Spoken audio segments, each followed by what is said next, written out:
بسم الله الرحمن الرحيم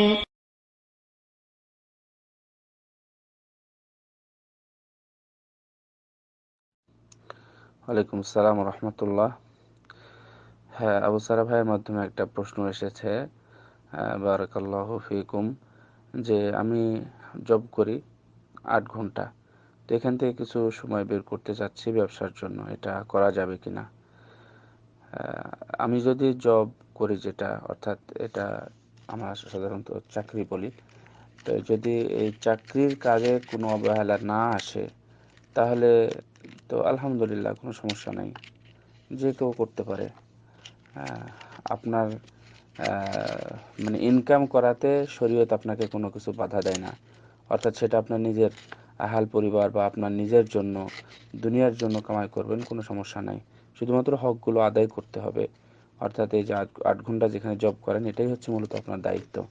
এই ব্যবসাটা এটার জন্য আপনার অপশনাল হয়, বা এটা হচ্ছে আপনার মানে অতিরিক্ত হয়।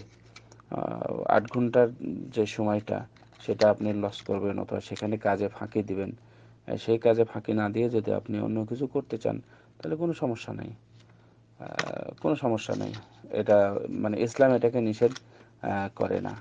ইসলাম এটাকে নিষেধ করে না, যদিও এখানে উল্লেখ করা নেই অর্থাৎ এখানে উনি চাকরি করতেন কিনা, তবে ইমামতি করতেন। মুআয রাদিয়াল্লাহু তাআলা আনহু রাসূল সাল্লাল্লাহু আলাইহি ওয়াসাল্লামের পিছনে সালাত আদায় করতেন। সালাত আদায় করে আবার চলে যেতেন ওনার নিজের মসজিদে ইমামতি করার জন্য।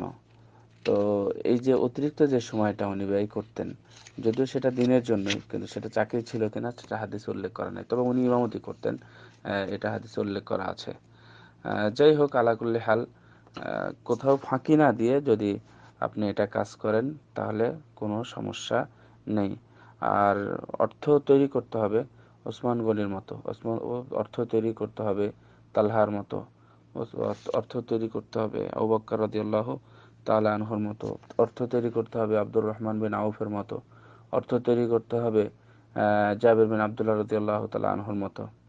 এনারা ছিলেন মহাবিত্তশালী, অর্থশালী, এবং ইসলামের যে কত উপকার হয়েছে, ইসলামের সেই বুখারীর হাদিস, যে জাবির বিন আব্দুল্লাহ রাদিয়াল্লাহু তাআলা আনহু বলছেন যে আমার বাবা যখন মারা যায়, তখন আমাকে অনেক ওসিয়ত করেছিলেন। তার মধ্যে ওসিয়তগুলো হলো যে তুমি ঋণগুলো পরিশোধ করে দিও।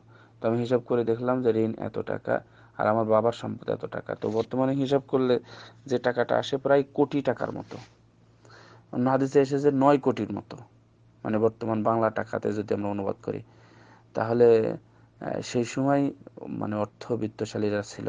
কিন্তু শুধু হাদিসগুলো পড়ে দেখবেন যে কিভাবে ওনারা মানে এই টাকাগুলো জমা করেছিলেন এবং কিভাবে ইসলামের জন্য খরচ করেছিলেন। খাদিজার মতো উদাহরণ আমরা হয়তো আর দিতে পারবো না, কিন্তু এর মতো কেউ হতে চাইলে কাউকে কিন্তু কেউ বাধাও দেবে না। উনি যা অর্জন করেছিলেন পুরোটাই ব্যয় করলেন। সুতরাং টাকা আমরা ইনকাম করব, কিন্তু দিনের পথে খরচ করতে হবে, দিনের জন্য খরচ করতে হবে। আমি কত টাকা খরচ করলাম সেটা নয়, আমি কত অংশ খরচ করলাম এটা হচ্ছে বিষয়।